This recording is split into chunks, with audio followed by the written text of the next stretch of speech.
नमस्कार, मैं सुनील कुमार आपका स्वागत करता हूं आपके अपने चैनल क्या ऐसा होता है में।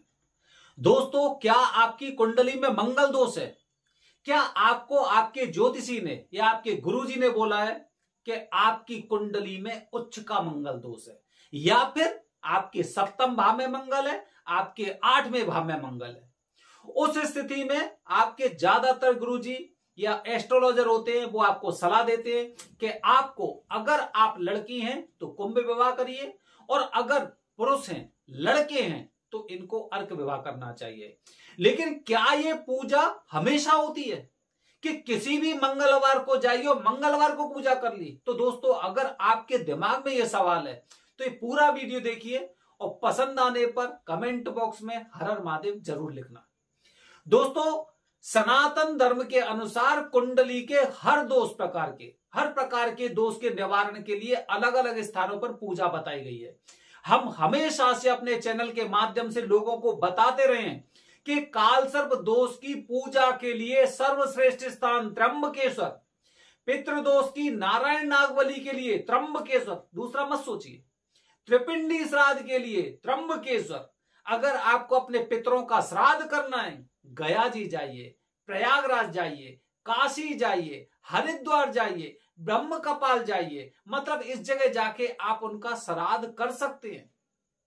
इसी तरह से अगर काल सर्प दोष है तो आप उज्जैन में पूजा कर सकते हैं। अगर आपको सिर्फ राहु केतु की शांति करनी है, आप श्रीकालाहस्ती में भी पूजा करवा सकते हैं। लेकिन मंगल दोष के लिए उज्जैन एकमात्र स्थान जहां पर मंगलनाथ जी का जन्म हुआ था, भगवान शिव जी के पसीने की बूंद से।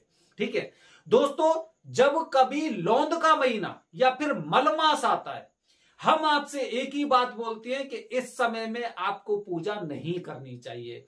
जब मलमास होता है तो मल मतलब एक तरह से ऐसा बताया जाता है कि वो मल की तरह महीना होता है। वो महीना जिस तरह से निकल जाए उतना अच्छा है।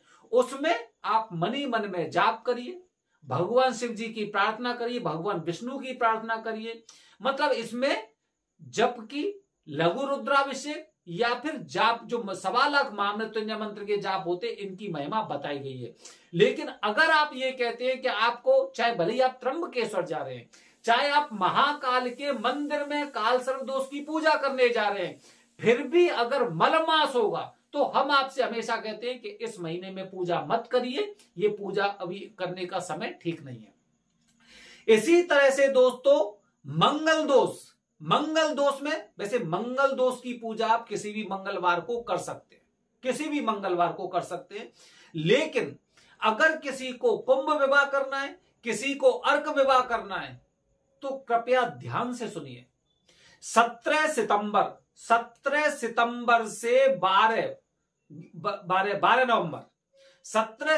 से 12 नवंबर तक आपको कुंभ विवाह और अर्क विवाह नहीं करना चाहिए। बजाय दोस्तों 17 तारीख के बाद 18 तारीख से पितृपक्ष शुरू हो रहा है। मतलब पितरों के दिन शुरू हो रहे हैं। मतलब इस पीरियड में आपको पितरों का श्राद्ध करना चाहिए, आपको नारायण नागबली की विधि करनी चाहिए, या फिर पितृदोष की पूजा करनी चाहिए। आप मंगल दोष की भी पूजा कर सकते हैं। लेकिन दोस्तों, जैसे कि हम इस समय में शादी विवाह नहीं कर सकते, उसी तरह से इस पितृपक्ष में भी आप ये शादी विवाह, चाहे वो अर्क विवाह हो या फिर आपका कुंभ विवाह हो, ये आपको नहीं करना चाहिए। अब 17 सितंबर के बाद 18 सितंबर से आपके शुरू होने वाले पितृपक्ष, जो करीब 2 तारीख तक चलेंगे, और फिर 3 तारीख से लेके और आगे नवरात्रि शुरू हो जाएंगी, फिर उसके पश्चात दशहरा, फिर दीपावली। उसके पश्चात दोस्तों देवउठनी एकादशी माना जाता है कि जब देव उठ जाते हैं तभी पूजा का सर्वश्रेष्ठ फल मिलता है, और तभी हम वास्तविक रूप से पूजा कर सकते हैं। भले ही मुहूर्त नहीं होता है, उसे थोड़ा सा अलग तरह का अनसूजा मुहूर्त बोल देते, जो देव उठनी एकादशी का होता है, लेकिन फिर भी पूजा होती है। अब अर्क विवाह में हम क्या करते हैं? अर्क विवाह में अर्क के जो वृक्ष है उससे लड़के की शादी करवाते हैं। या फिर कुंभ विवाह क्या होता है? कुंभ विवाह में लड़की भगवान विष्णु से विवाह करती है, अब जब भगवान विष्णु स्वयं ही अचेत अवस्था में है, या फिर देव सो चुके हैं। अब देव सो चुके हैं तो उस समय पृथ्वी का पूरा भार भगवान विष्णु पर है, और भगवान विष्णु भी शयन मुद्रा में होते हैं।